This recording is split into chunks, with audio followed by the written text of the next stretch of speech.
This is Rob Temple for Boxing Social in association with Betfred. Delighted to be joined for the first time ever. It's the Boxing Social debut of Grim Sickers, Grime MC extraordinaire, boxing fan.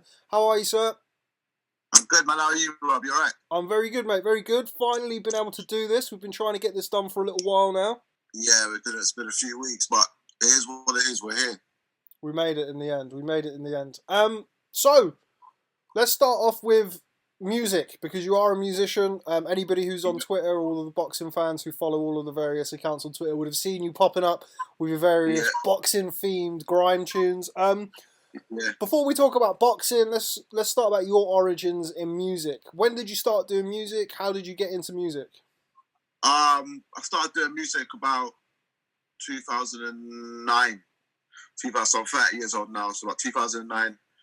Just basically, it was the blow up of grime music, the blow up of the era of Dizzy Rascal, Kano, Wiley. I was always looking up to them. And it was the first time where I can see an artist speaking English on English beats. Because before them, I used to heard like UK artists sounding American or trying to do like. So it's the first time I felt like I could MC on a beat which suited my tempo and my voice. So that's how I really got into it. Okay, so talk to me about that. Your first start into music. When was the first time that you spit bars publicly? Publicly? Oh, it was an event called Sidewinder at Brunel. Ask Declan Taylor about that. He knows about Sidewinder. I know about Sidewinder as well. Yeah, probably then. I was probably in a room 3 somewhere learning my craft. So yeah, but no one really from Swindon. I'm from Swindon, so there weren't really anyone about. Really, I was like a rare person in Swindon. So yeah, it was quite rare for someone to MC and do grime from there. Did you just? I mean, I assume that with stuff like this, obviously, always people when they start off, it starts off as a hobby, and then after that, you go from there. Was that what it was like for you? It was until Mike Skinner picked me up one day. I was working actually. I was still working at a Honda factory. I was putting gear knobs on Honda Civics. So if you were driving a Honda Civic for about 2013, I'll probably put the gear knob on. So my DNS in that Honda car, yeah. So Mike's gonna pick me up about 2016. So until then, it was a hobby. Then I got signed. So I made enough money to live off music. What was that like? Because I come from an acting background, and I was kind of scratching around for work for years and kind of trying to make ends meet. What's the struggle like, kind of going from there until you get signed? And people also mistake the fact that, particularly grime artists, that as soon as you get signed, you've made it and you've got loads of money, and that's not the case. So what were those early years like for you? I was working a full-time job, to be fair. I was working a full-time job, so I was all right comfortably. Then you have to go do your work. Then you got to run around to go to the radio station. Then you might have a booking at 2 a.m. Then you got to wake up for 6 for work. You got to put the work in, Rob. And I think people, if you don't put the hard work, if you don't build the infrastructure, you'll fail very quickly. Your career will not last. So you got to build the infrastructure, which I think I've comfortably built right now. Was there ever a point where you not decided that you thought, okay, right, I can really make something of this music? Yeah, when I signed to Warner Brothers in about 2017, and I got a big lump. It was my first big lump. I nearly pissed it all out the wall, so I had to do a couple more bangers. But yeah, but now I'm struggling because all my bookings have been cancelled. I was meant to go on tour for the streets this year. It's all been cancelled. So we're all in a black hole at the moment. I'm not alone in it. There's a lot of us here, so we'll have to see how it goes. But I don't really want to do an Instagram live concert either. I don't really like that, to be fair. Why is that? Because the energy of the crowd? What's that, Instagram live? Yeah, well, why would you not want to do that? Because I don't know. I'm watching other people's Instagram live, and I'm very bored quickly. Not with anything else, with music. I don't know. I can't hear the sound. The sound. They need to change the sound on Instagram live. That's what it is. I think it sounds quite cool. Would you miss the audience as well? Miss the live audience, like the proper actual live audience? I don't know. I could do it. Yeah, I do miss the audience as well.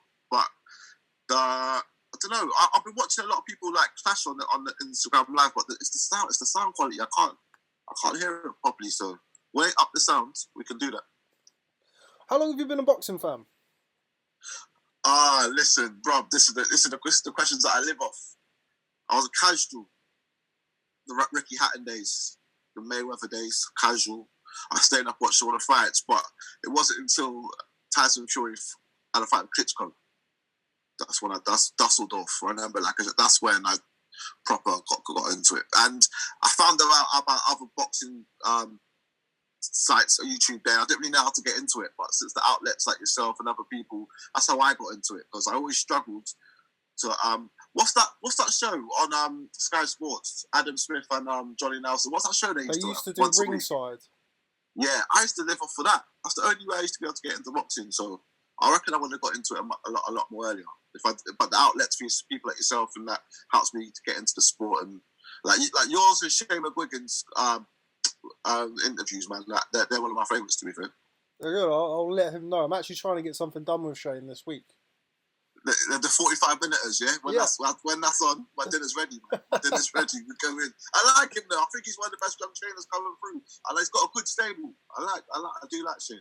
I think Shane, I think growing up in boxing, obviously his dad's a legend, and, growing up in the sport, I think the natural inclination when you've literally been raised in it is to always be a little bit wary and sometimes be a little bit standoffish with the media. And I think that side of Shane, probably people not saw too much, but I think people kind of associated Shane with that maybe a little bit more guarded mentality at the start. But I do feel like we are able to get some good bits done, and when he takes that initial kind of guard down, I do feel like he's one of the most one of the most intelligent, most articulate people to speak to. Oh, mate, so. And you can see the power he's got, because a trainer's so young. The magnitude of athletes that he attracts to his gym is incredible for a guy so young. So he must have something special. I think he has to have something special. So I always look out for the same again. Always. Well, hopefully I'll have one for you coming soon. Who are your other favourite fighters? Obviously, we're going to come on to your music, which you I mean, it's obvious kind of thing you like, but yeah, my favourite fighters. My five. What UK or American? Give us both. UK is Fury, Billy Joe Saunders. The ones coming up. Do you know what? I like Daniel Dubois. I think he's wicked. I like Dennis McCann. He looks alright from the Frank Warren stable. And do you know who I like? I like Josh Warrington as well. I think Josh Warrington, I like him. For America, I like the lightweight division at the moment, so I like Devin Haney, I like Ryan Garcia, I like Timofey Lopez, I like Lomage. I'm just interested in that division right now. Them pieces coming through, because that looks like after the Fury and Joshua era, that's the division that you wanna. That's the division that's gonna take over boxing. Yeah, I like the lightweight division as well. Everybody I speak to at the minute seems to kind of point to that as the best or most exciting division in the sport. I think some of those big fights at lightweight will probably end up happening at 140 when they grow a little bit more. Yeah, I think so. Like who? People like Haney, tight at the weight. Teofimo Lopez, tight at the weight. Garcia's not tight at the weight. He's just come up from super feather, but he's got a big frame and he's very young. So I think eventually he'll end up at like welterweight eventually. I don't want him to fight Linares now. I don't want him to fight. I think Linares could fight him. I think it's too early, way too early for Linares for Garcia. I think it's good. It's exciting to see those type of fights being talked about, though. Obviously, at the minute, we don't know when it's going to come back at all. So, it's at the minute it may just be talked. But I don't know. I think if you're as good as Golden Boy, if you're as good as they're making out, I think at this point of Linares' career, he's been in a lot of hard fights. Yes. He's just been he flirted with 140, got stopped again. He's come back down to 135. I think if you're going to beat him now, and they're good matchmakers over there, so I think that's probably a good fight. Yeah. I like Devin Haney as well. I think Devin Haney is a great talent. I think he's going to rule the division. But I like Lopez. I'm thinking Lopez could pull the upset. I don't know. I'm not like 100%, but I'm not like. Is that right hand? He's got a menace of a hand on him. Yeah, he can punch. His punch is crazy. Yeah, he can punch. I think what he's got as well is he's got. I've met him a few times, and I met him when this was kind of before. The first time I met him was before he even really stepped up to championship level fighting. But he's always had like the same level of kind of. It's not even confidence like that, but that steely determination Like he believes that he's going to knock Lomachenko out. And yeah, I'm starting to believe it as well. the only thing that I would say, his dad interviewed the other day. His dad was brainwashing me the other day on YouTube. I thought, yeah, he looks alright. His dad's an interesting character. Top geezer. He's a top geezer. I like him. He's alright. I don't know what it is about boxing, but we always seem to have like these crazy, interesting parent figures. We've got like Danny Garcia's dad. Danny got Angel Garcia. You've even got like Ruben Guerrero. Obviously Floyd Mayweather Senior's interesting. Yeah. John Fury, obviously. He's the GOAT. So He's the GOAT. it's crazy. What do you think of John Fury? Obviously, you've named one of your tracks after John Fury, and now he's going to be apparently making a return to the ring to box Mickey Theo. This has made my whole lockdown. Yeah? I've been studying Mickey Theo, the Greek god from North London, out of nowhere, called John Fury. But do you know what's making? Like John Fury done the callback video in front of his grandkids. I loved it. He was going crazy. But I'm worried for these two. Like I don't know, is it going to be Queensberry rules, bare knuckle fighting? What's the details? I don't know. Like I'd imagine John Fury's probably up for fighting any which way it goes down. You could do it with gloves. I love John Fury, man. Have you interviewed him before? Do you know what? I've never interviewed John Fury. I've only ever met, like Andy, who obviously works for us at Boxing Social. He's interviewed John a few times, but I've never interviewed him. I met him once. Did he do the caravan one? Yeah. Okay, yeah, watch that, yeah. Yeah, that's really interesting. But I met John Fury once in Belfast, and we were having a coffee. Yeah, so the Frampton Jackson card where Wilder came over and they did like the big thing. Yeah. And I sat down and I had a coffee with him. And this is the first No way! Yeah, but it's the first time I ever met him. And it was me, him, and I think oh God, who else was there? I think it was one of the Warrens, but I'm not sure which Warren it was. It wasn't Frank and it wasn't George. Might have been. But anyway, regardless. So we were talking, and then he started talking about gypsy fights from back in the day, and like these big, essentially like 30 on 30 scraps with people with like knives and machetes and like. And this is the first time I'd ever met him, and I was just sitting there having a coffee, and I was just looking at him thinking. He's my favourite character in boxing, honestly, man. There's no one like him. The stuff, do you know what I say? I think people think he's mad, but I think he just words things wrong sometimes.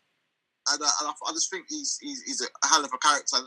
And to be fair, I'd rather not even the fight even happen. I'd rather just watch the press conference and then it not happen. Because they're a bit old, aren't they? You never know what could happen at that age. Yeah, I don't know whether or not it will happen, but... I hope it don't, but I hope there's a press conference. But Mickey Ferris, no pushover. After my research yesterday, he's like a Greek god.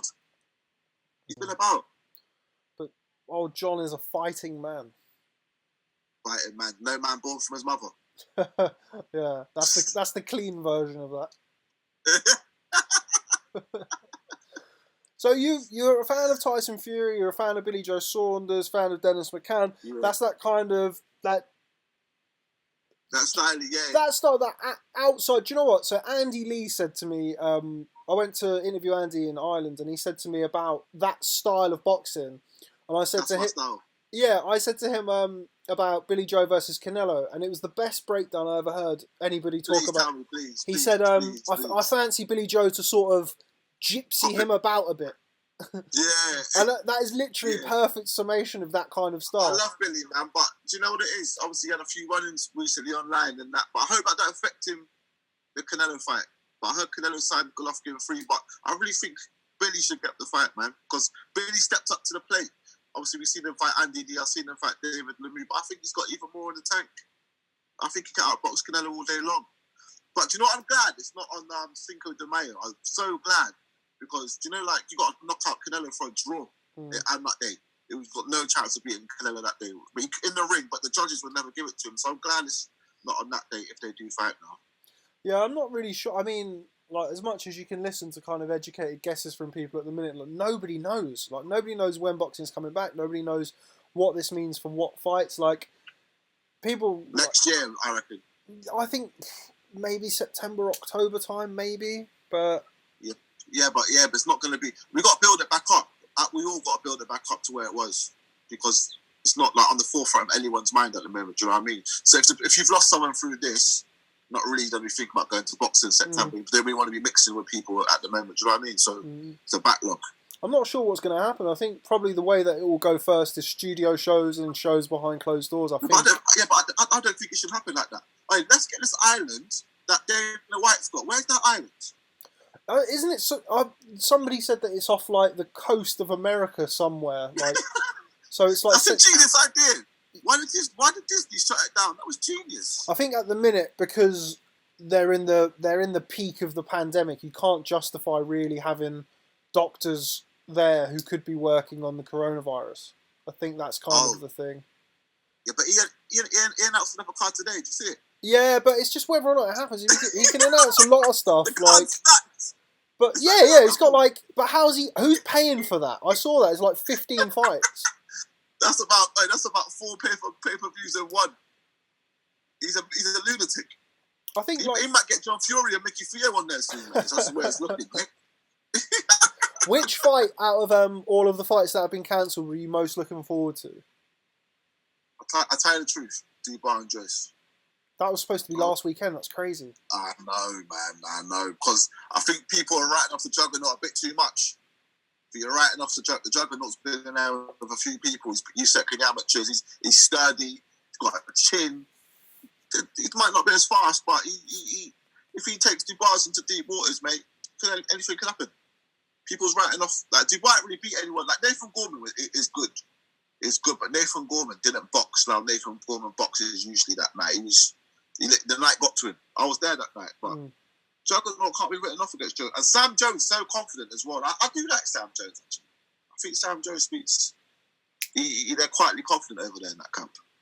Yeah, I think, right, I agree with what you're saying. I think a lot of people have kind of, don't get me wrong, in that fight, I lean towards Daniel Dubois. But so do I. I do as well. I'm certainly not one of these people who thinks that it's a foregone conclusion. It wouldn't surprise me at all if the fight goes past 4 or 5 rounds, which it has every chance of doing because Joe Joyce has a great chin.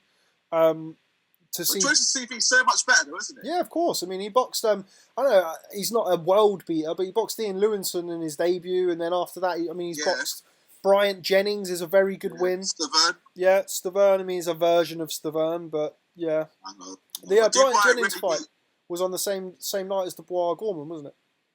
Yeah. Oh yeah, it was. I was there. I was there that night. What fight was I looking forward to? Do you know what? Obviously, Lopez Lomachenko, Billy versus Canelo, Usyk versus Chisora. I know what way that's going, but I don't want to say it on camera. I don't. I don't want to get a DM off Chisora. Welcome to my world, mate. Mate, I stay away from Chisora, mate. Yeah, that's probably those fights as ones I was looking forward to.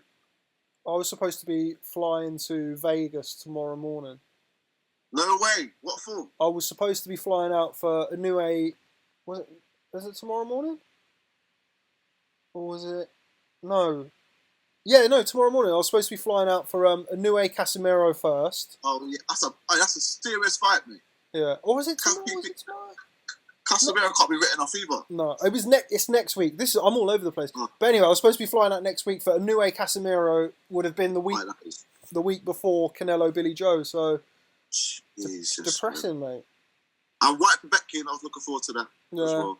I think that would have been a good fight. Tyson Fury's really won this year, and he in the nick of time he was there. Yeah. He had his fight. And how long does that film? Oh my God, mate! Like literally, that feels like last year. Genuinely does. It does, doesn't it? It's probably about 2 months ago. What did you make of Tyson's performance? Obviously, you're a big fan of his. What did you make of his win? Flawless, man. Like that's what John Fury installs into his son. Like he went in there head on. It was amazing, man. It was a masterclass. But I don't feel how people say that shouldn't be number 3 because I always feel, Rob, that every man deserves to fight for his title again. Like Wilder does deserve another shot. He's done 19 rounds of Fury, man. Look, why not? He ain't gonna get no money nowhere else, so why shouldn't he take the trilogy? Because everyone wants to see Fury versus Josh. That's always gonna be there. I think Wilder deserves another shot. Do you? Yeah, no. The thing is, like, what people are forgetting as well is, like, I still, as crazy as it sounds, and based on what we saw in that second fight, He can still beat Fury. Yeah, because he can punch Of like. course he can. Because if you can punch like that, then you've got a chance against anybody. He looks heartbroken though, doesn't he, for Wilder? He looks Yeah, like but it's I got mean, he is also like I haven't spent a massive amount of time around him, but I've spent enough time around him to know he's a that. good geezer, isn't he? He's Yeah. alright, isn't he? Yeah, and he's certainly not somebody who wants to take a loss like that lying down. And as you mentioned, like a lot of people were talking about this the day after the fight about they can't see Deontay Wilder wanting to get back in there after that, but. He's not going to make that money against anybody else, and he's got a puncher's chance against anybody. Why would you risk fighting an Andy Ruiz for 10% of the money and getting beat? You get beat, it's done. He deserves it. He done over made 10 like 10 defences of his title. Yeah, deserves it, and he's still top 4 heavyweights. He's not bad after one loss, because then you're making Fury like the win for Fury not as good as it was, because you're trying to say that Wilder's a shot boxer, but only Fury can do that to Wilder. No one else can do. Everyone else is going life or death with him. Only Fury, I think, can do that to Wilder. It's a mentality thing for Fury more. What John and Fury installed in him. Yeah, it's something that Andy Lee said when I spoke to him as well after the fight. He said, I listened to that. I couldn't believe the stuff they were saying. Oh, it's mad, isn't it? The mind games. What kind of like deviant genius man? Like That's genius. He said he was limping at UFC to see who leaks it out the camp. I couldn't believe it. And he said he was doing it after training sessions and. Yeah, and he said he wore glasses on the press on the night, so someone said they had a cut on his eye. Yeah, he had like padded clothes as well to make it look like he was really, really heavy. Like he was nowhere near as heavy as what he weighed in at. Was he? Yeah, he lied a bit, didn't he? He drank like 5 litres of water on the way to the weigh-in. Mate, 8 before he got there. Like all of the stuff, weighed in with his shoes on and. So what did he weigh at? So I think so he weighed in at like 19.5 stone, 19.7, but I think he was closer to about 18.10, 18.12. What a genius, man! Yeah, so I think he was probably hovering around maybe just under 19 stone, not too much, but yeah, I think he's just a master at stuff like that. He's very, very intelligent. Yeah, I've never seen that. That's why I like him. He's probably my favorite. I do say that. Maybe you said it a bit early, but I always say he's the best fighter since Muhammad Ali. That's what I honestly think. What I think with Fury is like, how do you beat a guy like that? So not knowing in this era. You just have to chin him. Age. You have to. It's the only way to beat him. What do you reckon from Joshua though? Joshua will give him a good scrap. Yeah, but I think stylistically as well, like the reason why I say Deontay Wilder is probably the one who I would still say has the best chances because he's got one punch knockout power. I'm not saying Joshua hasn't, but I think they're two different fighters. Joshua works the body well, which is what I think you'd have to do to slow Fury down, but can he get to him often enough and regularly enough to take him out down the stretch? Because I think if you go 12 rounds of Fury, he's going to win on points. How can a man take 3 years off, party, come back and win the WBO? Mate, it's unbelievable, Aaron. I've never seen nothing like it. I think you got to give him his flowers while he's here. Yeah, I don't think he praised our boxers enough, man. I think he's got to be up there, mate. I completely agree. Are you doing his Instagram lives at 9 a.m.? I'm not getting up for him, but one of our guys, is that's all right. We're back now. Yeah, one of our guys is tasked with getting up and making sure that they're on Fury's Insta lives. I need to be getting up and doing the exercises. I feel that as well, but do you know what it is, Rob? You don't really want to be working out in your house. It don't feel right, does it? Like you want to get to a place like a sports hall and do it. Yeah. And feel it a bit. You exercising? Nah. No, like what? You're not going for your hour walk? No, well, the thing is, like, it's like I said to you before we started the interview. Like, at the minute, with people like myself, people like Coogan, we're twice as busy at the minute for like 10% of the payoff that we usually get, and we've got none of the content. So it's all like all hands on deck, really. And I live in a bungalow, so like essentially just a flat, and I've got my daughter here, my dog here, my missus here, so it's packed house. Yeah, it's difficult. It's really difficult. You take every day as it comes, man. Like for anyone struggling out there mentally, this is advice I've been giving to all my friends, man. You go for a walk every day. You drink a lot of water. Don't really eat too much junk. And don't be pressured to learn a skill where everyone's saying, oh, learn a skill or you should be learning a different language. Because sometimes you just got to chill out and relax because you're not inspired to do much. just try and keep healthy. That's the main thing, to keep a good mind. Drink a lot of water and eat healthy and go for a walk. That's the advice that I give to everyone. Yeah, that's good advice. I need to certainly drink more water and drink less coffee. Now, coffee's amazing. Not the amount that I drink. How much you drink, bro? Man, tell the truth. I don't know, man. Like, Well, black coffee, yeah? yeah, strong black coffee. You got that teacher's breath, yeah? Yeah, bad. At least I don't smoke anymore, though. I used to smoke, so that was worse. So I used to drink, like, I don't know, 10, 12 cups of coffee a day and then smoke 20 a day as well. So your heart must be pumping, bro. yeah, I know. And eat loads of junk food as well. So, but, like, I've managed to sort that out. I'm a vegetarian now. I was thinking about going back veggie. Is that worth it? I feel a lot better than when I used to eat meat, but I mean, it's not like a magic solution. It doesn't help you shift loads and loads of weight. But I do feel eat corn? Do you eat corn? Sometimes, yeah. But I prefer like actual vegetable replacements or beans and things like that. I think that's better for you than necessarily eating like corn and stuff like that. But yeah, because got quite a lot of soya in it, innit? Yeah. But yeah. What is it like? Linda McCartney sausages and burgers? They're good. Jesus Christ! They're good. I'm just a Tim Weston bomb. I've been battering them for like years. They're great. They're like the best sausages I've ever tasted. Yeah, they're so good. Crazy. But I don't crave meat though. Like the only thing that I occasionally. Yeah, but do you know what, Rob? One day after quarantine, it's going to be 3 a.m. You might have a few beers. You might get a little kebab on the way. You might get a little lamb doner. This is what I said. Because I made the decision to become vegetarian after Saudi. So yeah. Oh, how come? What? Because they didn't have no meat over there? No, because they had loads of meat over there, mate, and it was like really heavy, really like. Yeah, but they've got to be like some. Wow, like it's all halal over there, so it's got to be some decent, quite meat. Oh, it was nice. Don't get me wrong. There was nothing wrong with it. It was just it was strong tasting, and it was quite heavy. And I was eating a lot of meat at bad times. So like eating at like 1, 2 in the morning, and like. Yeah, a bit of timber on, was you? Yeah, well, I have done since I started boxing. But and I was just waking up every day feeling like shit. And then I got back and I thought I need to sort of do something. And then I actually tried being vegan for a little bit. Oh, it's too hard, isn't it? That's way too hard. It's more effort, isn't it? You got to think, you got to plan everything that you do and what you're eating. There's too much effort, that is, mate. I got my daughter running around eating chocolate and stuff every 10 minutes as well, so I just couldn't do it. We'll come off that, man. We'll stay veggie. There's a few vegetarian boxers there, I'm sure there is. A lot of vegan boxers. Is it vegan now? David Hay, I know, was one. David Hay, Lawrence Coley's vegan. Oh yeah, Coley. Brian Jennings is vegan.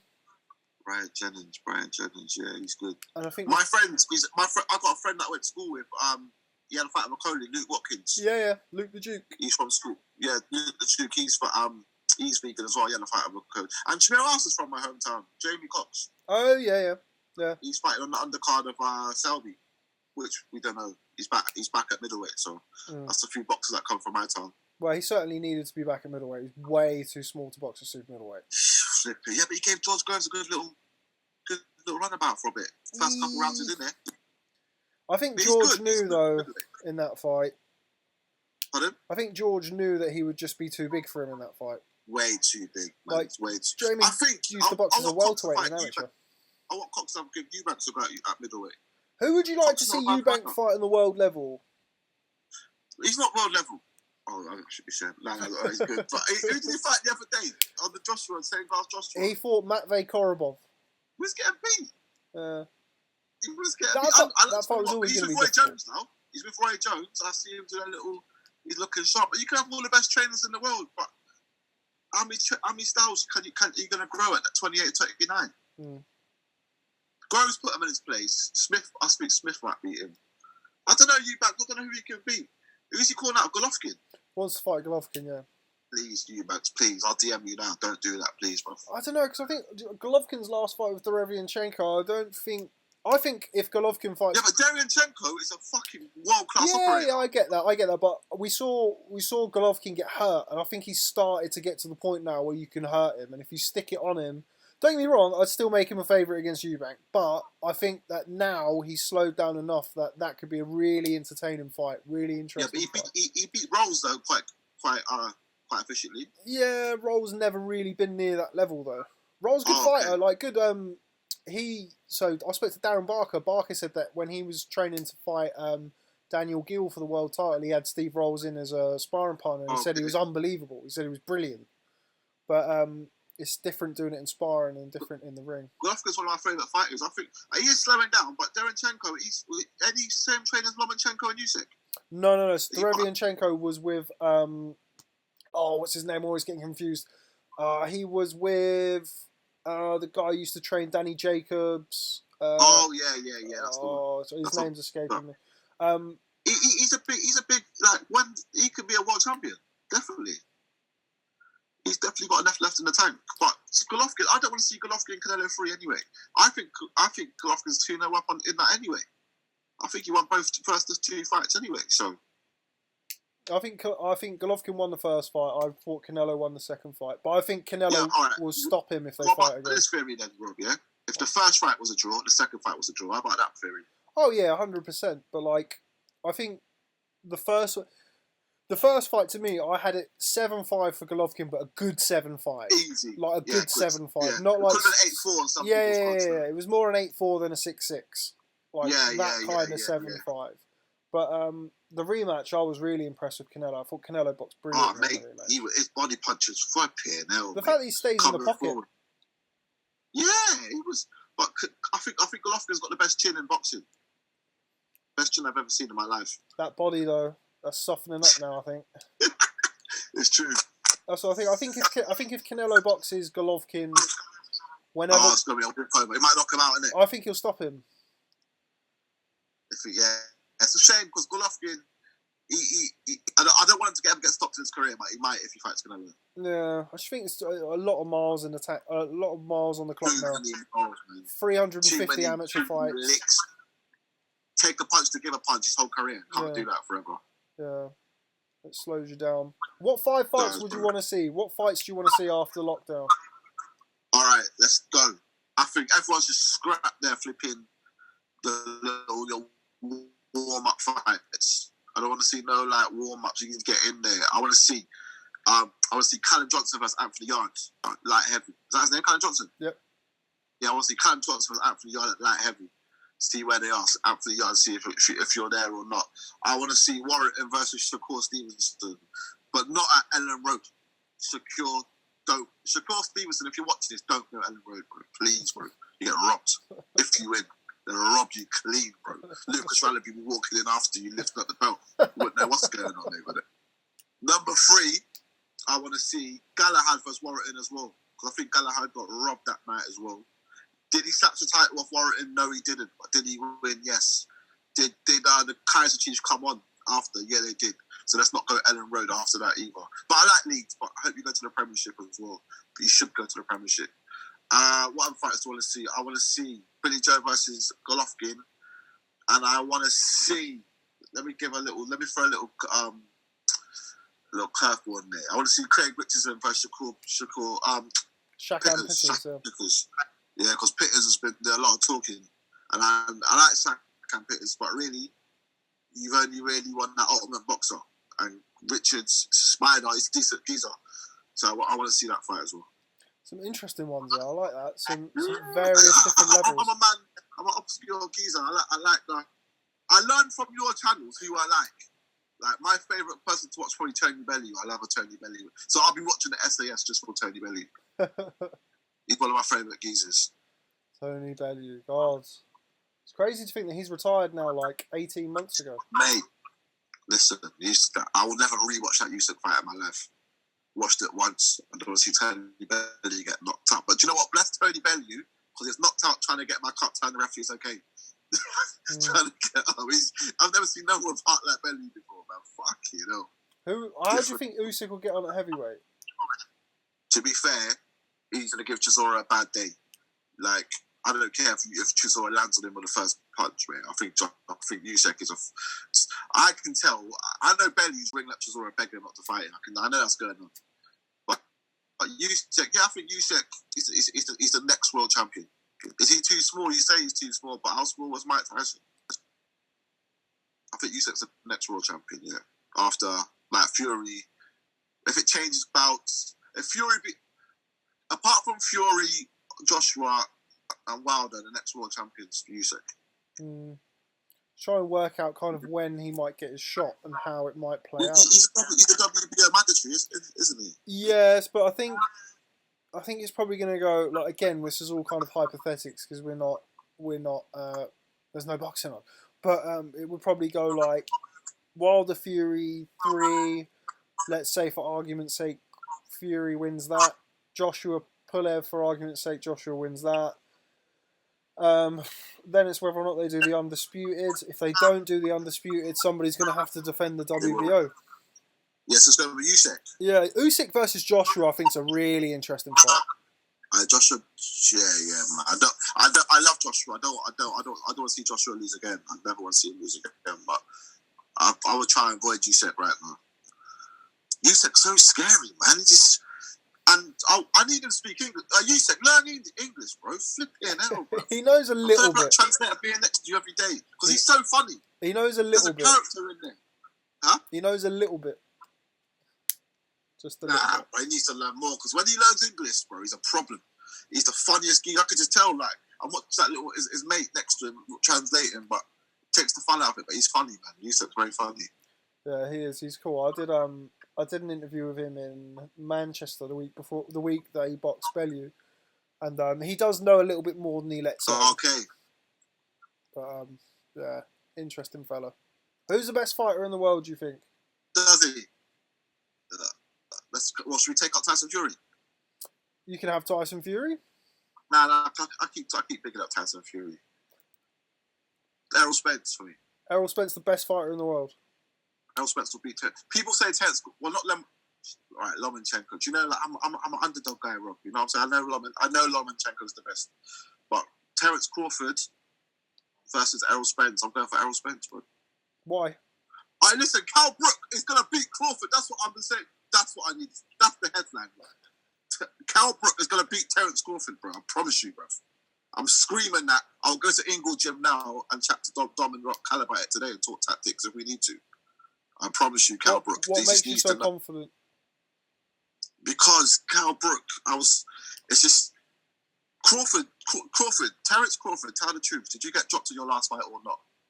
That's for you to work out, because you did, but you slyly, like, done some little Irish river dance, so it looked like you didn't. But Cal Brook's brownie, if that lands on Crawford, he's going down.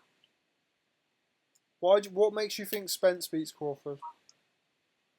Because Spence was in the pocket against Porter, having him up for 12 rounds, bruv. He was not giving up. He played Porter's fight. And he was having it in the middle, and he was just, yeah, but Spence is a problem. I think that's what. But did that car crash ruin him, do you reckon? I don't know. I saw him after Wilder Fury 2 in the MGM. What's his hand like? Looked okay, but there's one picture where his hand looked fucked, innit? I don't know, but a lot of fighters have got bad hands, so I wouldn't read too much into that. A lot of fighters have like hands that they've broken multiple times, various dislocated knuckles. Like it could just literally just be his hand. Yeah, I'm saying it now. Cal Brook's going to beat Terence Crawford, and I'm so confident. And I don't know why, but just remember, you wouldn't know this, but I called Tony Bellew to knock out David Haye both times. Wow. I called Tony Bellew from early. I can call his upsets. Let's try and think of some other ones or some other fights. Okay, I'm going to rattle off some fights, and you tell me who you think's going to win. Let's go, Rob. Okay. Right, we'll start with the fights that have already been arranged. Dylan White versus Alexander Povetkin. Dylan White. Do a little breakdown. Dylan White, because Michael Hunter really beat Povetkin last time. I think Dylan White will knock Povetkin out. I think he'll be too young, too quick. But you know what? Povetkin's got a cheeky little left hook. But so is Dylan White. But yeah, Dylan White by a brutal, devastating KO like Lucas Brown. Usyk versus Chisora. Chisora will dance around Chisora for 12 rounds. Could knock him out in the late. I don't think Chisora's got the feet to keep up with Usyk. I think Usyk might go in there, not even throw a punch at him for 4 rounds and just give him a little, tire him out for a bit. But Chisora's fitness has got a lot better. I think Chisora could land, but I don't think you can keep up with Usyk's footwork. I think.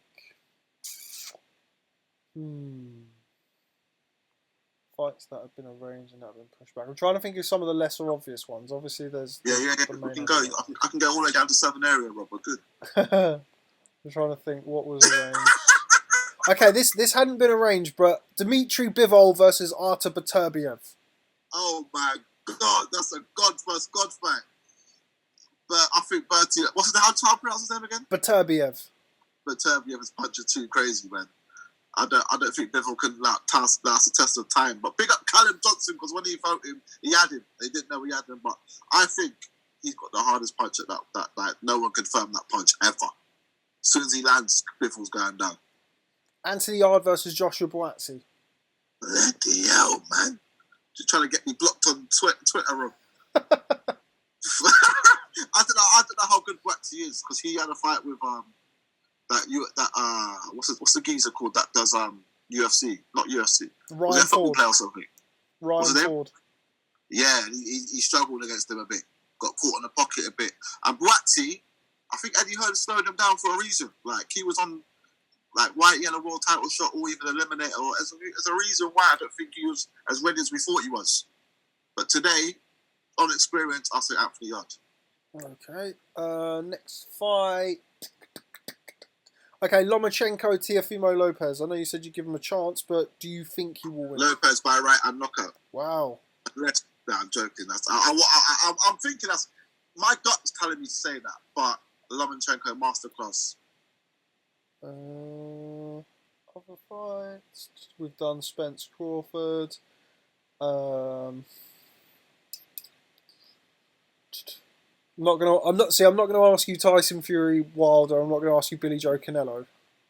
I'm a gypsy, man. Us gypsies stick together. We're against one of a gypsy. What about John Fury versus Mickey Theo? I don't know. I don't know if that's even going to happen. Trying to think of some other ones, some other fancy fights. It's hard. Here's a question for you: Michael Hunter versus Joseph Parker. Flipping, that's a great question. That's a good fight, isn't it? Yo, big up Higgins, yeah, because Higgins, you want to be my promoter? Because I want Higgins. Higgins, if you see this interview, promote me now, because you got something, bro. Apart from you messing with Peter Fury that time, you're alright, bro. But Michael Hunter, I think people are sleeping on I think Michael Hunter battered Povetkin. I couldn't believe it when he got the draw on that. But Parker, I don't think Parker's actually. Do you know what Parker is? If he as he's getting older, I hope he gets more power. Because if he's got a bit more power, he could be all right. But I would say Michael Hunter today. But I like Parker though. I do like Parker. Do you know what the truth is, Parker? This is the truth. I'm gonna tell you as a man. You get more love from the Instagram stories than you've ever got from your boxing career. So that's what you need to think about, bro. You and your missus are getting more clout off that right now. So take that as whatever way you want, Joseph Parker. He's honestly one of the nicest men in boxing. Top geezer, man. He's such a nice man, Joseph Parker. Top geezer, bro. Okay. But is he more known for his Instagram videos today? I think he is. Probably. I don't know. They're amazing. Maybe at the minute. I mean, he's killing it at the minute. He's running the game. Yeah. I'm trying to get on there myself. Okay, here's one. Devin Haney versus Luke Campbell. Haney battered Luke Campbell. I think, mate. That's not. I think that's like easy. I think Campbell's got a better chance fighting. How is Campbell going to win a world title? In that Fortuna eliminator, or was that a WBC title fight? Because there's a confusion going on there, isn't there? Yeah, so the current situation, but this is going to change, I'd imagine, in the next day or two, is that at the minute, and I do stress at the minute, Campbell is fighting Fortuna for the vacant WBC title, but obviously it's been suspended. But Haney is champion in recess, but he's now said that he's fit and able to box. So what I think the WBC will do is order Campbell versus Fortuna, but not for the full title. Eliminator. Yeah, basically, sort of. They might even put an interim title on the line for it, and then the winner has to fight Devin Haney. But I don't know whether or not. In my opinion, and this isn't based on anything, I'm not sure what Luke Campbell gains by fighting Javier Fortuna for a final eliminator when I think he could go a different route. So I'm not sure. Yeah, what route could he go? Could go for one of the other titles. Who's champion of the other titles? Lomachenko. It's Lomachenko, isn't it? But eventually, like if Lomachenko beats Teofimo Lopez, obviously the WBC situation with a franchise belt is confusing, but he'll have to fight some mandatories, and if not, he'll have to vacate a belt. So if you're Luke Campbell or another lightweight, you could look at those belts becoming fractured and maybe position yourself to fight for a vacant title. But there's going to be no easy fights. I pray he becomes world champion. That's one person I really want to see become world champion is Luke Campbell. Yeah. I really hope he's a good geezer, man. I like him, man. He's had it easy, has he? Who's fought Linares and Lomachenko for world titles? You couldn't even have a harder to do if he tried. And then you think about some of the fighters who are fighting for world titles. Oh, mate. Flipping. Look how Billy Joe Saunders won the super middleweight title, bro. Shifat Asufi. Frank Warren's the king of that, bro. Frank Warren will get you a flipping world title with a top 40. Love that from Frank Warren. You need more than that. Okay, where were we? But the thing is, though, you make a good point in what we said earlier about the kind of the lightweight division. No matter who he fights for a world title, it's going to be a tough fight. Mate, bless him. But I'm glad we got a Brit in there representing us, though, man. But as I said before, when Fury and Joshua pack up their gloves, that's the division that's going to take over this. The whole, maybe you said at 140, even up to 147. Yeah. I would love to see Carl Brook become a world champion again as well. I don't know how he's going to do it, but that's one person I want to see become a world. Because I think he had it hard as well. That Golovkin then Spence. Yeah. That took it out of him, didn't it? Yeah, but I think for Cal, I think he should leave 147 alone, and just. He's not 154. Drake is a 154. His power don't carry with him up there. But he's not. But what he loses, I think, making the weight at 147, because Kel has made no secret of the fact that he doesn't live like a saint outside the ring, and I feel like when you're a fighter, when you're constantly making the weight and you're going later on and later on and later on in your career, and you've got more wear and tear, you become more susceptible to things like injuries and doing the weight badly. And if you fry yourself at the weight when you're in your mid to late 30s, it's a lot more detrimental to performance than if you do it in your 20s. It's never good to boil yourself down, but the longer you do it, the more effect it has. So, and I think as well, 154 at the minute, it's a very competitive division. It's very exciting, but it's not as high quality. No one can hold on to a title, can they, in that division? No. So I think they win and lose it. If you're Cal Brook, Charlo, who's the champion there? Charlo. Jamel Charlo, so he boxed Harrison. So I don't know what's going to happen with him lately, but yeah, he beat Harrison rematch. So you've got like Jason Rosario's just beaten Julian Williams. I think he could beat. I think he could beat Rosario. Exactly. Who do you give him a bet? I mean, I know you've said that he's going to beat Terence Crawford, but you would assume at least. No, but you would assume that he has a better chance of beating Jason Rosario than he would Terence Crawford, who's like a pound for pound star, you know. So. I like Crawford, but Crawford don't beat anyone, bro. That's what I'm trying to say. Who's Terence Crawford's best win? Gamboa. Yeah, I would say Gamboa or Victor Postol. Yeah, Victor Postol. Victor Postol's good. I like Victor. I remember he had a fight with Josh Taylor as well. But wait, do you know what? Can I say something outlandish? Go on then. Always. I thought Progress beat Josh Taylor. Okay, that's not that outlandish. I was there. Yeah. My guts were fucking heavy that night, mate. Fucking hell, Benson. I thought he won. With no influence from the commentator, but I thought he nicked it by 1 point. Yeah, it was that type of fight. Look, I thought Taylor won the fight, but that fight...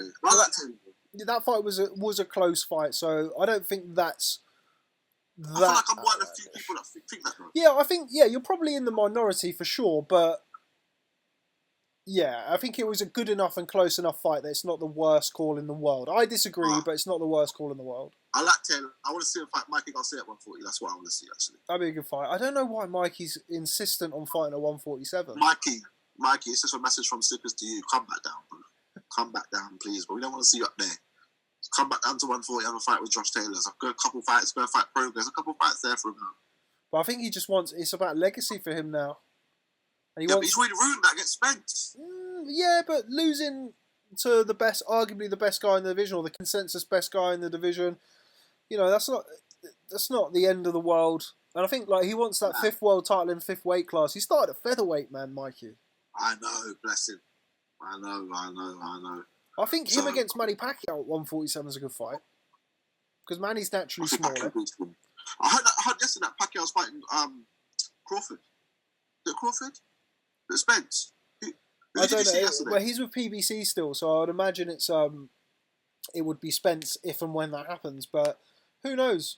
I think Spence, when boxing does come back, and again, this was all ifs, buts, and maybes, but when he does come back, I think he'll end up having a tune-up fight. I don't see him going into a big fight straight away. I think he'll fight Garcia. I think he'll go easier than that. Do you reckon? Yeah. Vargas or something? Yeah, someone of that kind of level, that kind of B-level, like world title fringe level kind of guy. And I think, to be fair, like I don't think anybody could give him shit for that. He's been in like a massive car crash. Well, he's been in like he's coming back of his injury. You don't know what that would have taken out of him. He won't know till he gets in the ring. Man, I pray he's one of my favourite boxers, man. I didn't know about him until he had a fight with Brook, but since then I've been following him closely, man. I had some of my American friends on Facebook who I've known and spoke boxing about for years. They've been telling me about Spence for a long time. Have they? For a long time, and like this is before I knew really anything about him anyway. But obviously, he didn't really pull up any trees as an amateur. He was like a decent amateur, but not like on the international stage. Didn't really do anything. But he's just got one of those styles that adapted really well to the pros. And like people telling me about he was going to be the next big thing just before he turned over, and then like after 2 or 3 fights. And obviously, like I think the first time he got introduced to the boxing world properly was when he'd been giving Floyd like hard work in sparring. Remember Floyd had a big black eye in an interview, and apparently Spence gave him that. Rob, who we got coming through? What, in the UK? Yeah, who have we got coming through? We got quite a lot of fighters coming through. There's a guy who I rate really highly, who is around kind of super featherweight-ish. Depends because he's not a championship level yet, so we don't know where his best weight's going to be. Well, Kid called Ryan Garner, who I never heard of him. He can really fight. He's with Frank Warren, but have a little look into his story. He's 9-0, but he's not lived the life outside the ring. He's got himself into a bit of trouble sometimes, but he's with Frank Warren, and he's a really, really talented fighter. I don't know him. I've got no interest. Well, I've got no relationship with him. I just think he's a very, very good fighter. What boxer would you compare him to style-wise? Ooh, I don't know, mate. Like he's very technical, exciting. He's got good angles, good footwork, fast hands.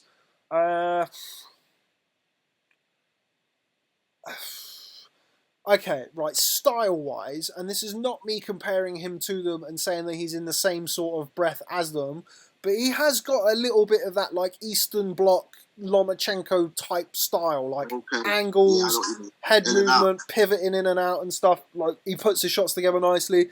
So Frank Warren's a massive fan of him and obviously promotes him. I watched him box.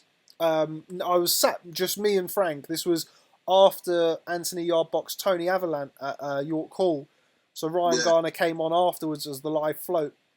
And Frank was telling me that he reminds him of Nassim Hamed.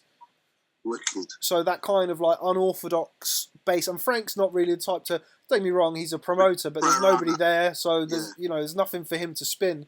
But Frank was very, very excited by him. And every time I've seen him box, he's boxed brilliantly. The people I speak to in and around gyms, like I know guys who came through the amateurs with him, and they've all said the same thing. He's like immensely talented, but he just doesn't always apply himself outside the ring. So I would say, for people that you maybe not that familiar with, who are already turned over, I would say him.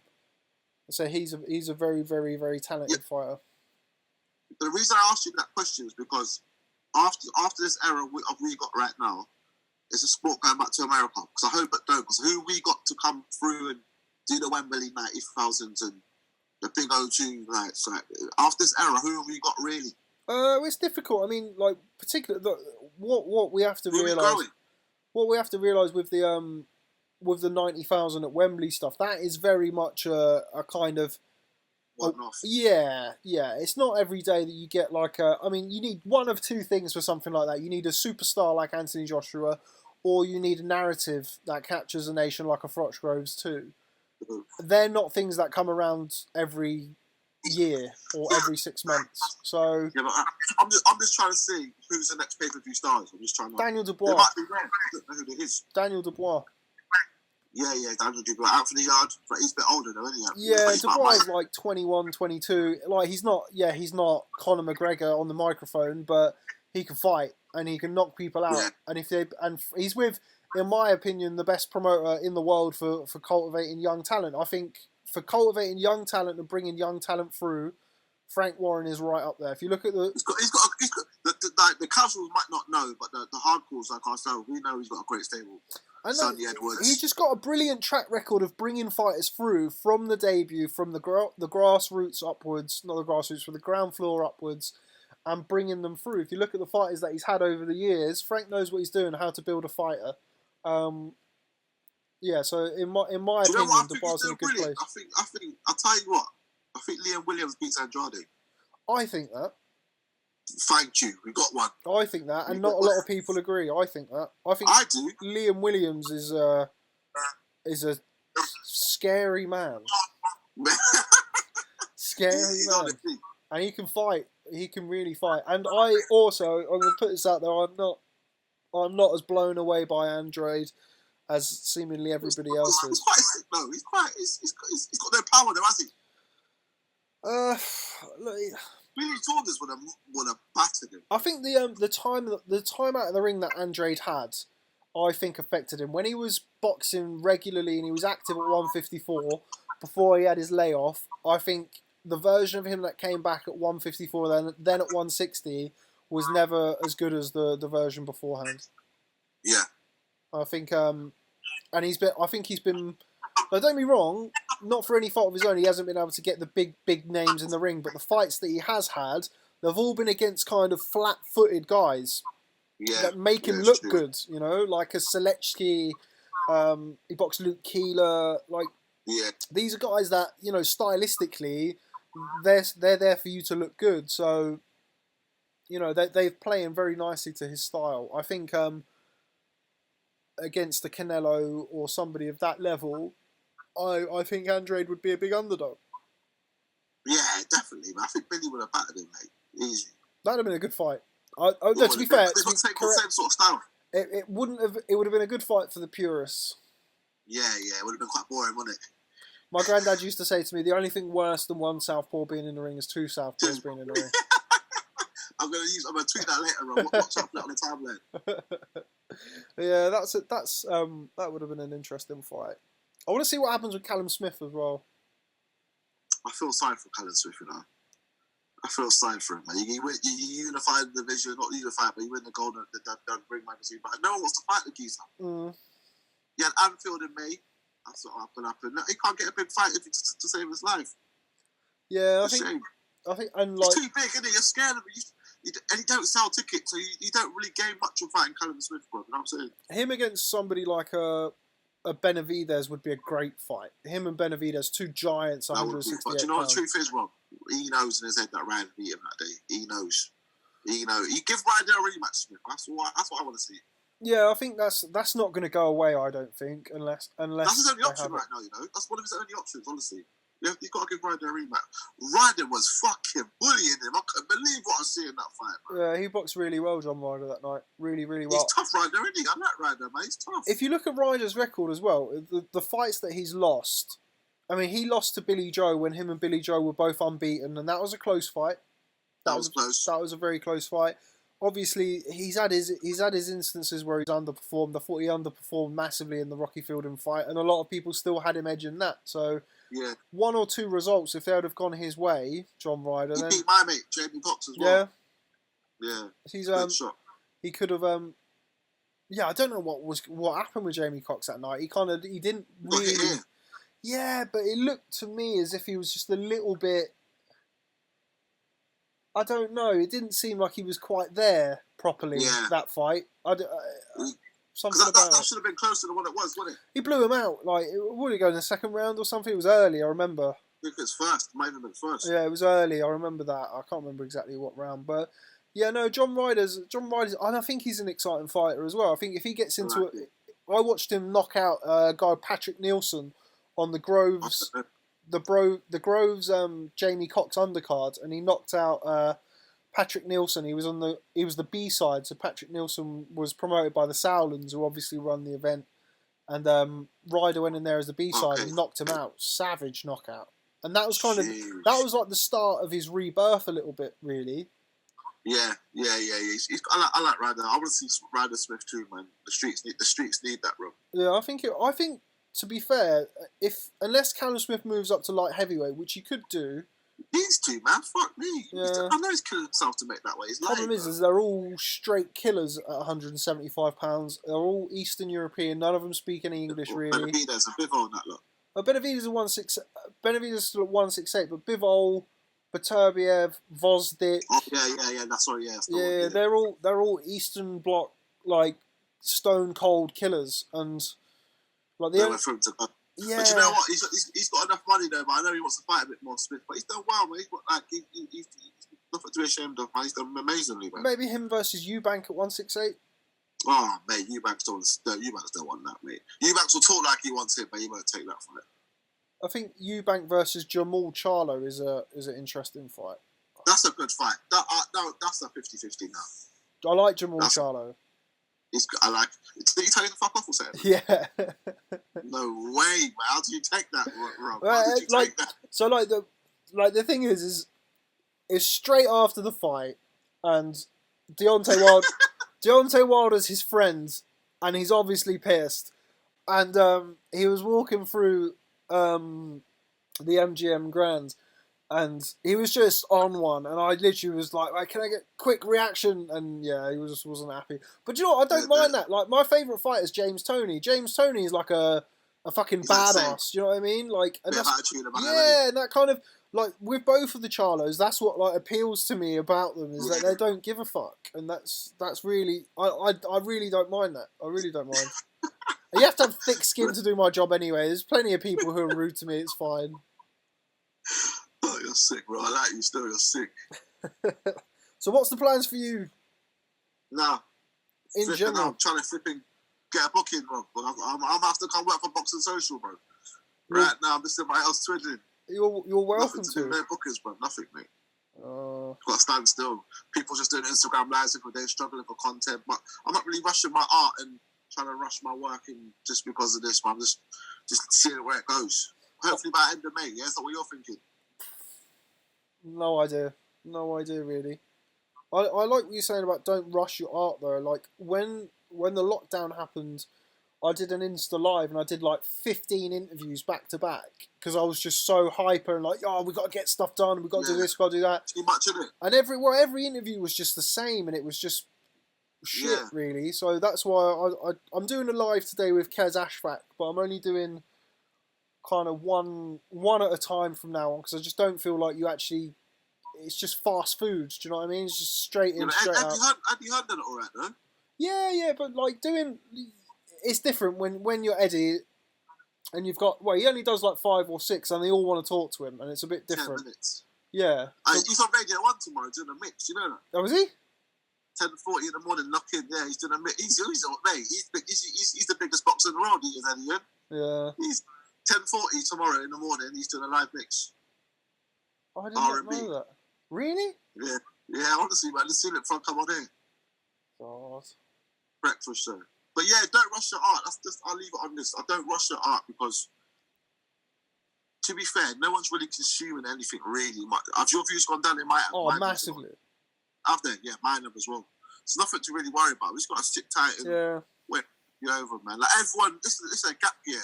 So however old you are this year, you're going to be the same age next year. This year don't count. We're wiping this year out. One thing before I let you go, Eddie spoke about doing like a series of clashes and having like him promoting it. Would you be up for something like that? Nah, man. I think Eddie will make it quite cheesy. You reckon? Quite corny, yeah. Don't run he'd mainstream it, wouldn't he? Yeah, well, yeah, it'd be quite corny. That's like us doing the boxing. It won't work. Do you know what I mean? I know Eddie wants to do it, but because the Wiley and the Stormzy. But I mean, we don't really need that, to be fair. I don't think the clashing is too much. Like, just make good music and you should be alright. You won't be looking for any other ideas. That's what I always say to artists. If you're not making good music, then you won't have to think of any other ideas. I think that's a good way of looking at things. Yeah, listen, if you're not making good music, then you'll be thinking of other things to do. If you're making good music, you're alright, just chilling out. Don't rush the art. It's the quarantine will get to you, and it's hard to be inspired. I wrote no music on this. I can't write a lyric. What am I inspired by? My four moves. Just chilling out, watching Box and Social, and just doing my thing, bro. Okay, well, I'm glad we've finally done this. Let's do it more often. I'm a regular Rob now. Yeah, definitely. Let's do it. You see this side? We're WCW now. Yeah, you're Eric Bischoff. I'm Ric Flair. And the other side, we're not even saying our name on our channel. They're WWE. So we're here building our NWO over here, man. We're good. I like it. I appreciate it. All right, mate. Well, thanks very much for your time. No worries, man. And yeah, I'll probably post this. What time is it? 2:20. This it'll be either up today or tomorrow. So I'll drop you a WhatsApp when it's up. Yeah, I Rob, put me on there regularly, but I'll come see you and do it once. Let me be the new Shaman Wiggin, man. We'll do that. Definitely. No, we'll definitely do it regularly, mate. We'll definitely do it regularly. Yeah, all right then. Cool. I'm signing your thing. I'm not going to go back on IFL TV. I'm yours now, bro. So we'll keep that little contract there. Okay, thank you. I appreciate it. I got it on camera now. Take it easy, bro. Yeah. All right. One, bro. Take care, mate. Bye-bye.